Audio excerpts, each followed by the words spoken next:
So, today we have another portable power station to take apart. This is the Ugreen PowerRoam, and this is the 1200 watt, 1024 watt hour capacity one. This is just the box it came in. I suppose I should probably get there's a box of, well, there was a box of bits. There comes a nice box of bits, which is a nice bag, which is full of wires. Right, box, on you go. Be gone. Yeah, I'll take your DC, your solar power, and a 12 volt charging plug, and there's a mains charging plug that I had, and I used it to charge it, and somewhere now. Imagine a normal plug with an IEC adapter on the end of it. And this is the unit itself. You've got USB ports on the front, two USB-Cs and two standard USBs, your 12 volt receptacle, these strange weird barrel plugs that honestly I've never ever used one of these barrel plug outputs. A light, and on the, wait, which side is it? This side is where your AC side lives. We're in the UK, so we've got UK style plugs, on off switches there. And on the other side is the flap, which is where all the inputs hide. And I don't know if someone's been paying attention, but this flap is nice. It's magnetic and it locks up. Unlike a previous one that we looked at where the flap was a horrible flap, it just flapped. This one actually stays up and locks in place. So we've got our mains input, our solar and car charger input, and a grounding plug, and the overpower reset plug, and a nice soft close. Well, it's nearly soft closing. It's almost soft closing and magnetic latched. It's very nice. I like a nice flap. Right, let's take it apart and talk about it at the same time. Now, I had a pick, and I had a pick that stabbed in here to get these out, and I don't know what I've done with it. Hopefully I've got a small enough screwdriver that I can simply stab it in and pop these out without damaging it too much. He said damaging it quite badly. Right, I'm going to find a pick. I'm going to be right back. Take your pick. Stab, Stabatha. Stab, stab.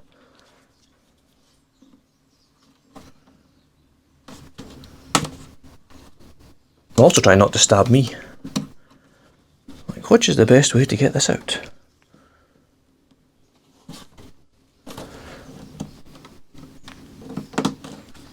I don't think they wanted anyone to open this back up again.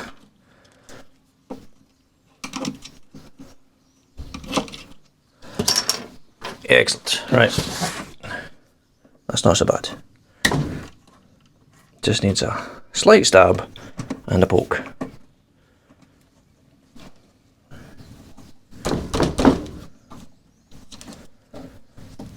So it definitely doesn't come out without damaging the surface. Would have been nice if I had a little, like a screw hole. Something that would let you poke your screwdriver in. A recess, that's the word. I'm looking for a recess. Right, so I might as well talk about the things I'm supposed to talk about while I'm taking this apart. So this is the LI FE-P04 batteries, or as they have marketed them as, EV rated. The same as you use in your electric cars. I mean, they're not wrong, you can say EV rated because they are. They're the same ones that they're now starting to use in electric cars, so they don't go on fire. Because LFP batteries have a tendency to not spontaneously combust when they are damaged or have an error. And obviously, if you're new to this, all lithium ion batteries are lithium ion. So when someone says lithium ion, that can be nickel, manganese, cobalt, that can be Li, Fe, PO4, it can be any number of, there's like maybe 12 or 20 different lithium ion chemistries. They're all lithium ion batteries. LFPs, NMCs, all of them, all lithium ion.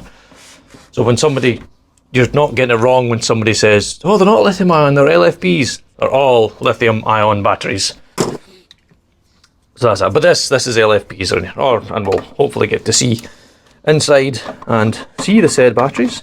I expect these to be the big long screws that go all the way through. That would be nice if it is that. And well, later on in this video, I've done the video in a weird order because obviously I wanted to discharge it and recharge it, so I've done all that before we've taken it apart. But this is another one that does the fast charging thing. Oh, wait a minute, it's got a name there. It's not like, oh, Power Zip, that's it. It's called Power Zip, where it does 0 to 80% in 50 minutes with a maximum input wattage of 1200 watts input on the AC side. So that should be in 4 great big long screws that hopefully hold the top on. Yeah. Ah, come on now. Don't make me a liar.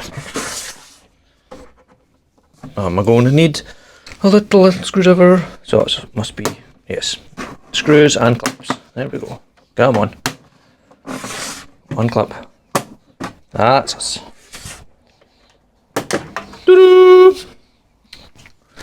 Nice. Does not say what kind of plastic it is. Oh no, it does. It is polycarbonate ABS. Right. Can you see? Where's my camera? Well, this changed to. Oh, focus. There we are. What? This? There we are. Poly. Oh, nothing is focusing. My life is now ruled by cameras that won't focus. Ooh. Right, you coming in for a look? Give me another. This is much easier than I'm using a phone. Well, I say much easier. It's marginally easier. I can peel you out and bring you over for a look at the main board here. Oh, this looks like it's going to be complicated to take apart. This isn't quite as nice as the other ones where all the sides come off. But what we got, a little cooling fan. Manages to, cooling fan draws the air up from down lower where the vent is, so it's up and over.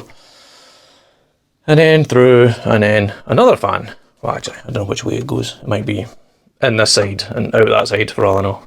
I have not checked. I cannot see fan rotation. I expect, actually no, maybe come in this side and go out the other side. But yeah, that's. Ooh, nice cable management. Oh, I like this. Big heavy wires are actually physically mounted onto a heatsink. They're not just cable tied all over the place. Okay, lots of plugs and cables and oh, this is going to come. Oh, this might have to come straight up and out. Let me see if I can brain this out. So if I undo all of those plugs going along the way, I think the whole inside will lift out that way. I'm not going to film this because this is going to take me ages probably to do, but I'll bring you back if at the lifting out stage. Okay, quite a lot of things to disconnect to get the main board out. This is the only disadvantage with the phone is I have to stand behind it. Yeah, it's not a quick job of getting out. There's a lot of screws and cable ties, but it does let us get a good look at the board, and there's a lot jammed on there. I think later on I'll plug it all back together, leave the lid off and get the thermal imager going, and we'll have a look and see what gets hot or what doesn't get hot. But it's got a nice big chunky aluminium backplane for heat sinking. So that's the main board. I mean, it's full of you know, power regulators and MOSFETs and whatnot, and a couple of big relays and toroidal, are they transformers? They're definitely toroidal, maybe suppressors. There's a couple of little transformers on there, little windings.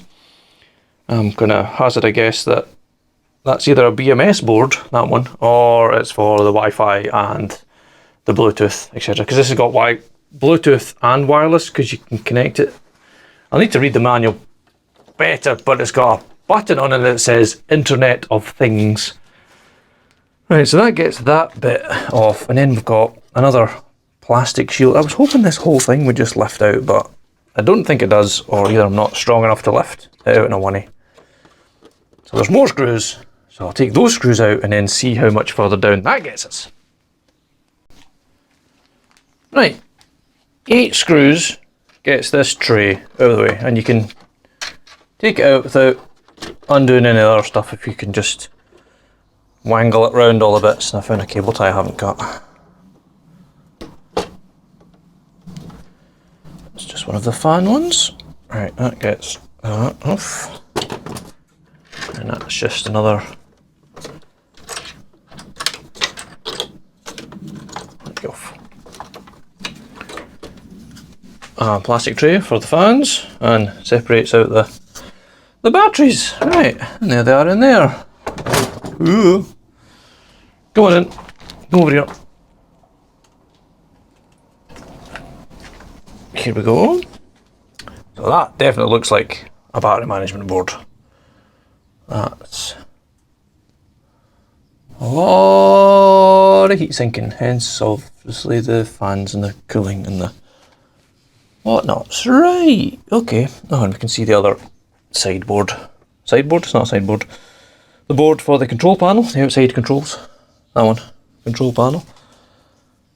And by the looks of it, I think if I can get a screwdriver down in there, there's some more screws in there, and that'll let me take the whole battery pack out without taking off any of the other doings. XT90 connectors. XT90, yes. The little ones are 60s. 60s, 90s. Are they all 60s and 90s? I think there's another smaller one over there. Yeah, 60. 60, 90s. Ooh, there's a suppressor on the AC output. Nice. Anyway, sorry, I'm getting distracted. Right, let's see if we can get a screwdriver down in there and get that battery pack out. I thought I might as well film this in case I drop it. So, again, 8 screws hold the battery pack to the base. Now, if I... Yeah, there you go. See, I nearly forgot to unplug something already.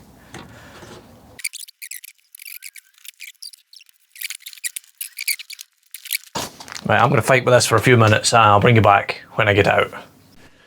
Right, I think I'm nearly there. I had to take out the overload switch. Basically, it's just got a nut on the end of it. A nut like that on the end. Unscrew that, take that out, and it gives you enough room that you can then hopefully wiggle everything past everything else. Just about. Some bending may occur, but it lets you get the battery pack out without having to take all of the AC side plugs out that are hot glued into place. Now let's have a look in the insides. Wait, I could bring the phone to the insides, that would make more sense. Let's bring the phone. Go! So the board that you can see in front of you just now, that's the control panel board, which has got the 12 volt socket, all your USBs and the display. And that one down there, that's the back of all the AC stuff. And can you see there where my finger is? That's the hot glued tabs. If you were to pick all the hot glue off of them, you could probably take this AC side out and that would let you get the batteries in and out a bit easier. But I didn't want to have to unhot glue anything. You can see there, I've not nicked, but I've scratched that cable a little bit. Zoom back, that red one. It's got a little scratch on it. I don't think it's through to the... No, it's just a very, very, very small scratch. That's okay. These wires act like hooks. And here are the battery pack. Wait. It's very heavy. I need 2 hands to manipulate it. Bring it down a little bit. Right, as we saw, big BMS board on top. There's at least 3 50 amp fuses I can see there. 2, well they're marked as R001, so are they, is that links, you know, resistors that aren't resistors? That must be wires down to the inside for the balancing the cells. I wasn't lying when I said this is heavy, it's heavy. Have they gone for, they have spin it round. These boys, big cells. Right, I'm gonna read out some numbers and hopefully these will make sense to someone. 0, 2, K, C, B, Y, 7, 3, 6, 2, 0, 0, 0, J, C, C, B, M, 021, 041.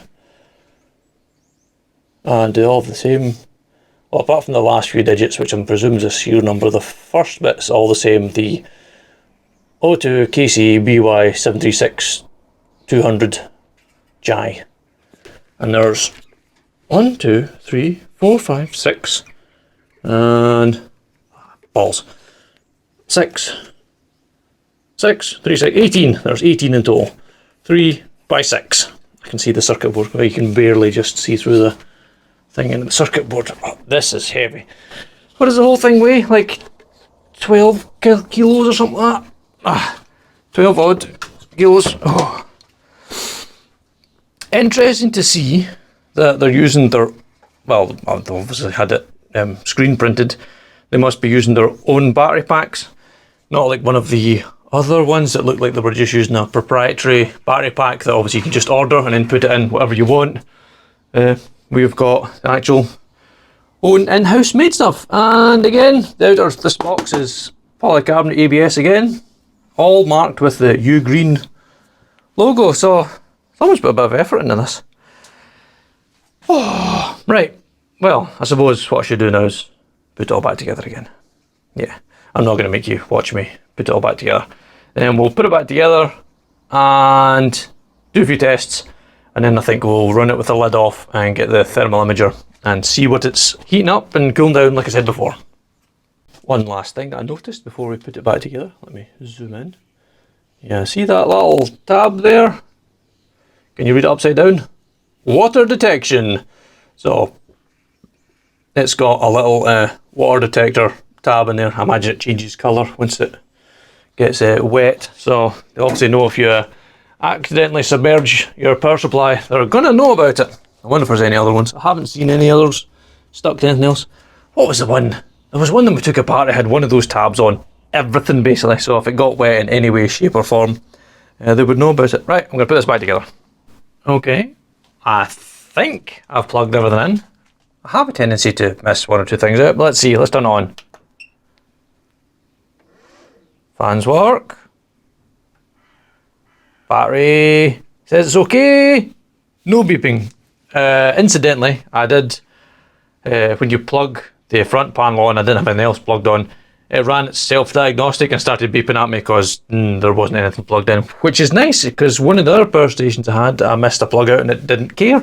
It just carried on and thought it was working. But this is nice. And as a first, I've managed to actually get everything plugged in and it didn't explode. Well, not explode, you know what I mean? It kept working. Oh, I can see a little blue LED chirping away there. Probably looking for Wi-Fi and things. Right, that's us. We have reassembled it. Now it's time to test it.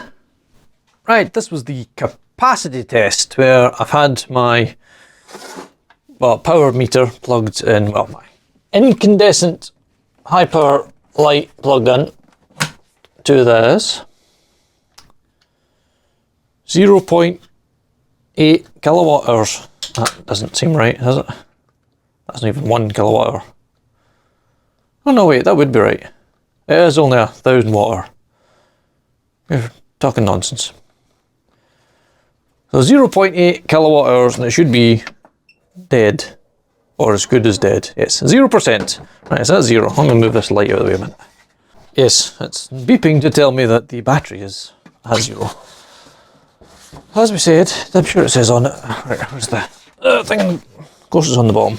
Why else would we put it on anywhere else? What did I say? Is it 1,000 watt hours? Where's it exactly?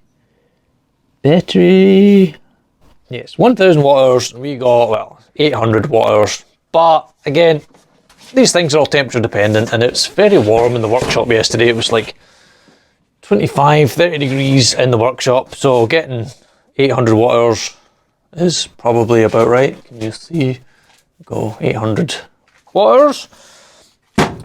And Now the battery's flat, it's got a thing where you can still use it at 0%. It's got an emergency mode. If only I had something to plug in. And the manual. If I had the manual, I wish I had the manual. I'm back. Manual. Where's emergency mode? Emergency mode. Recharge the flashlight. Power devices, USB. Emergency battery mode. This mode allows for flashlight and USB port usage when the battery level is at 0%. When powered on, press and hold the DC button and the flashlight button for 10 seconds at the same time to enable this mode. So we turn it on, and then we turn the DC and the light. 1, 2, 3, 4, 5, 6, 7, 8, 9, 10.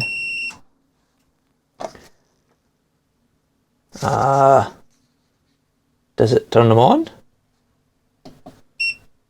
Yes, you can now use the DC ports. Aha! Nice. So let's see, when the battery is at 0%, right, can you see the 0%ness? Right, if I bring everything, whoop. So battery is 0%, press and hold the light and the DC button, hold for 10 seconds and you can turn the DC on, and that gives you access to the USB ports while it's at 0% voltage, and then you just turn the whole thing off when you're finished. And it goes off. I'm sure I read it's like on the online manual that obviously that's in emergency mode. You're not supposed to use it very often. It's for emergencies and you should recharge it afterwards. Oh, it does say, after using this mode, promptly charge the power station, otherwise it'll become unstable. Please avoid using this mode frequently as to not affect the battery life of the power station. Which makes sense because you don't want to draw it down to the absolutely dead flat. Because even the LFP batteries don't like going beyond their battery management protection levels. Right, so we've seen how much capacity, we've seen emergency mode, now it's flat. Now supposedly also this has a rapid charge in which it will do 0 to 80% charge in 50 minutes. So let's get a power wire for it. Nice big chunky power wire. Take the pluggy bits off the plug. Go on. Get off. Put our power adapter in. Plug it there. Turn it on. And then reset it. And power on the doodad. Where is the in? In. This one is in. Go! Little puff. That turns on. And should hopefully start charging.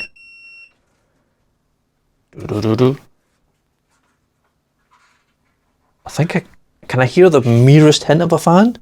Can I? No, I don't think I can actually.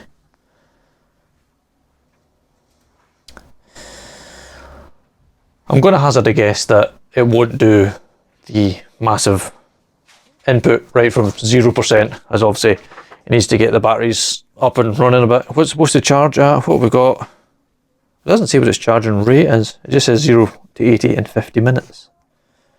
Okay, well I'm going to watch this for a little bit and see what the power goes up to on the plug, because it's currently only at 139 watts.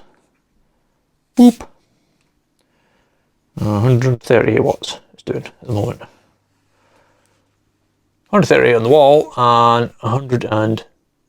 Go on, focus. Focus. Stay focused. Stay on power thing. Right. Woo, woo. I mean, it can focus. For the love of... Okay, you can see 114 on there. Someone work out the efficiency there of 140 and 114. And we'll see how efficient the AC to DC charging conversion is. So after a few minutes, the power plug on the wall says 6 minutes. We are now doing 800 watts of input. So after a few minutes of sitting there, it's now doing 800 watts input. We're up to 3%. There's a little fan spinny, and I can barely hear. I don't know if I can get in with a microphone. There is the merest hint of noise coming from it, like barely audible. And it says that we're ready in 1.1 hours. I saw it's got a maximum input of 1.2 kilowatts, and I don't know if that's spread out amongst the AC input and the DC input so it can all charge at the same time. If it actually, no, it does say recharge with power zip fast charging, max 1200 watt input. So that's the AC side actually. So it just says 1200 watt maximum. So it's doing 800 just now.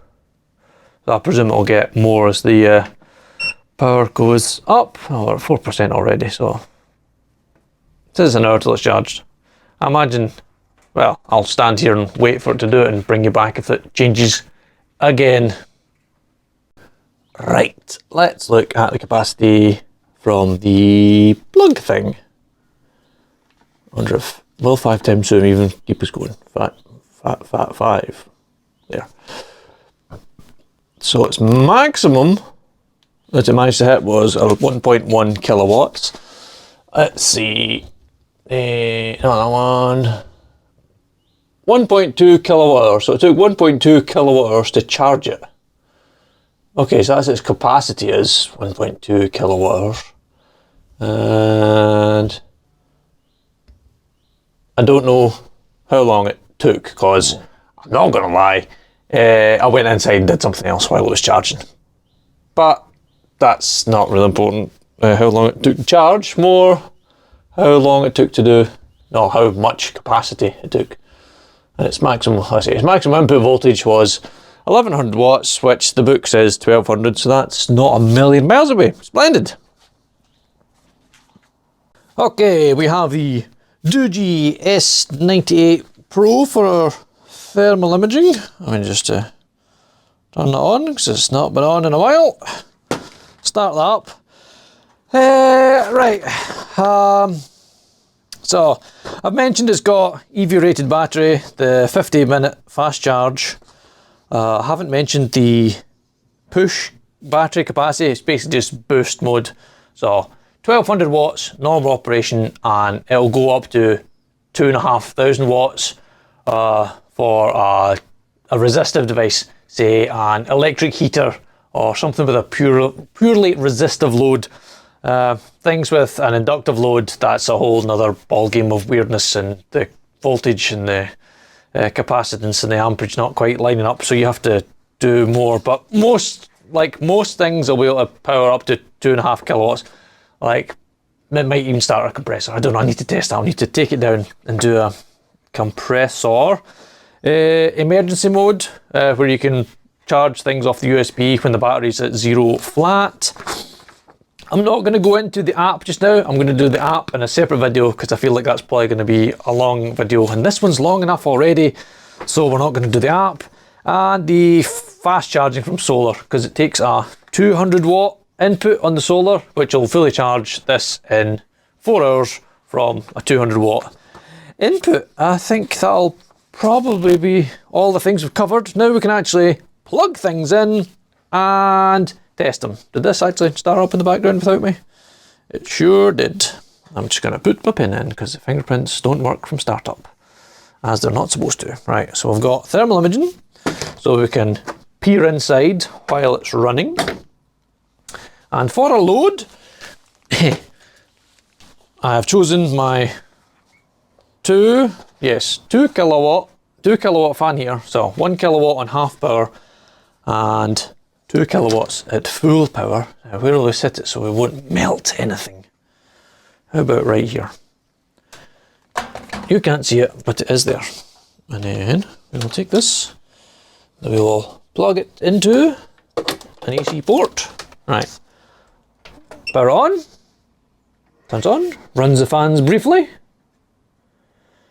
Right, so we've got 99% battery. I'm going to turn on the AC on the side. AC is on. My little fan heater is on. Let's put it on power 2. So that's second level of power. And we're drawing 1280 watts. I can smell hot heater element. Let me bring you down. Go on. So there we go. We've got nearly 1.3 kilowatts, and that'll give us a runtime of 40 minutes. The fans are running. Don't know if you can hear them. They're actually really quiet.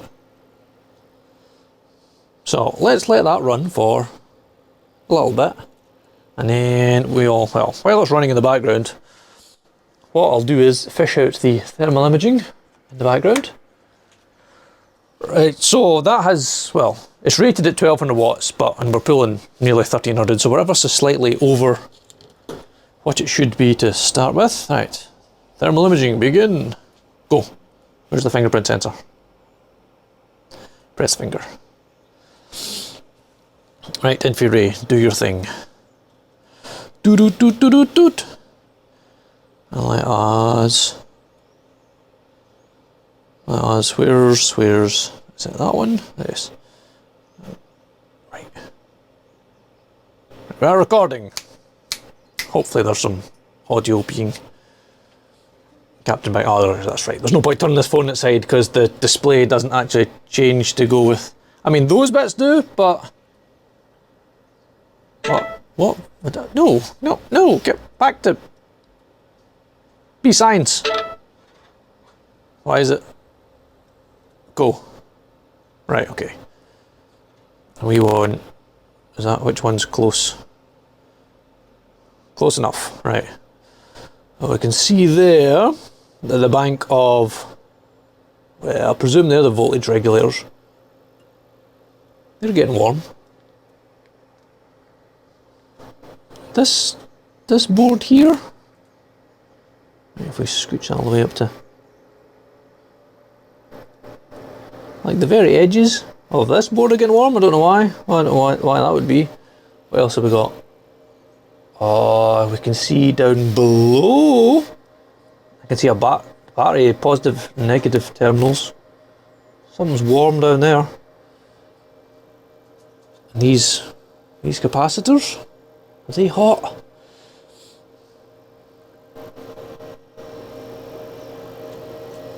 What else is the hot in there? I think that might just be. I think it's just the runoff, not the runoff. Is this hot to touch? Not hot, it's warm. I mean, my hand is 30 odd degrees. But unlike another unnamed power supply, I don't see any like ridiculously hot components.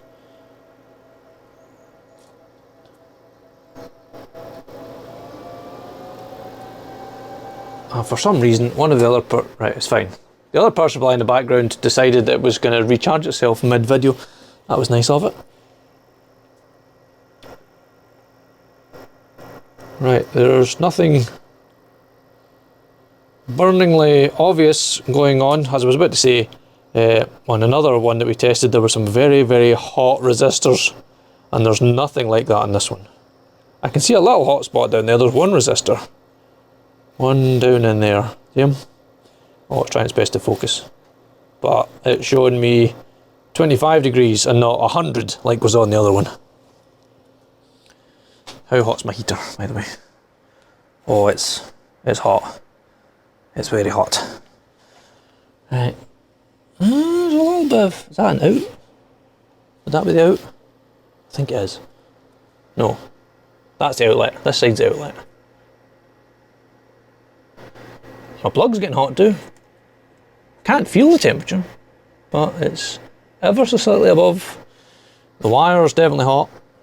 Oh, the wire is slightly warm. Jesus. Okay.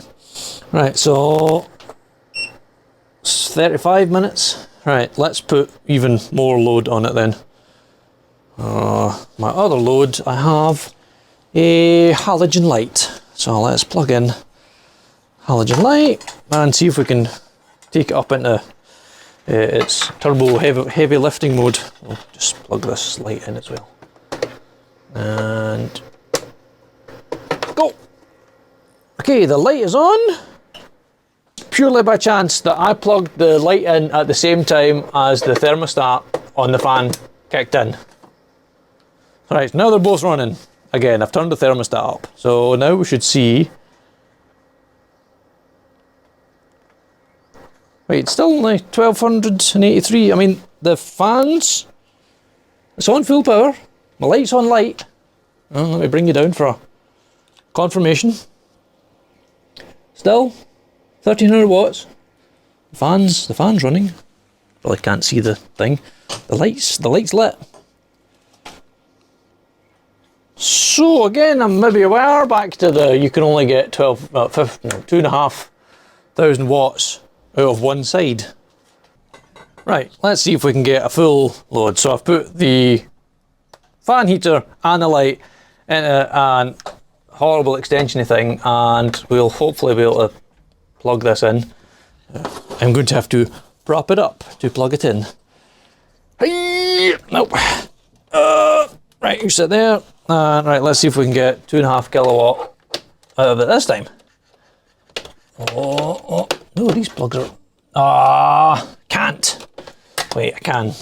Nobody watch what I'm about to do. I'm about to do something terrible. Ugh. I'm going to use one of these death adapters. Oh, that really doesn't fit in there. Forgive me. Forgive me. Right, here we go. Go on in. Come on, give us a full load. No, still 1200. How does it know?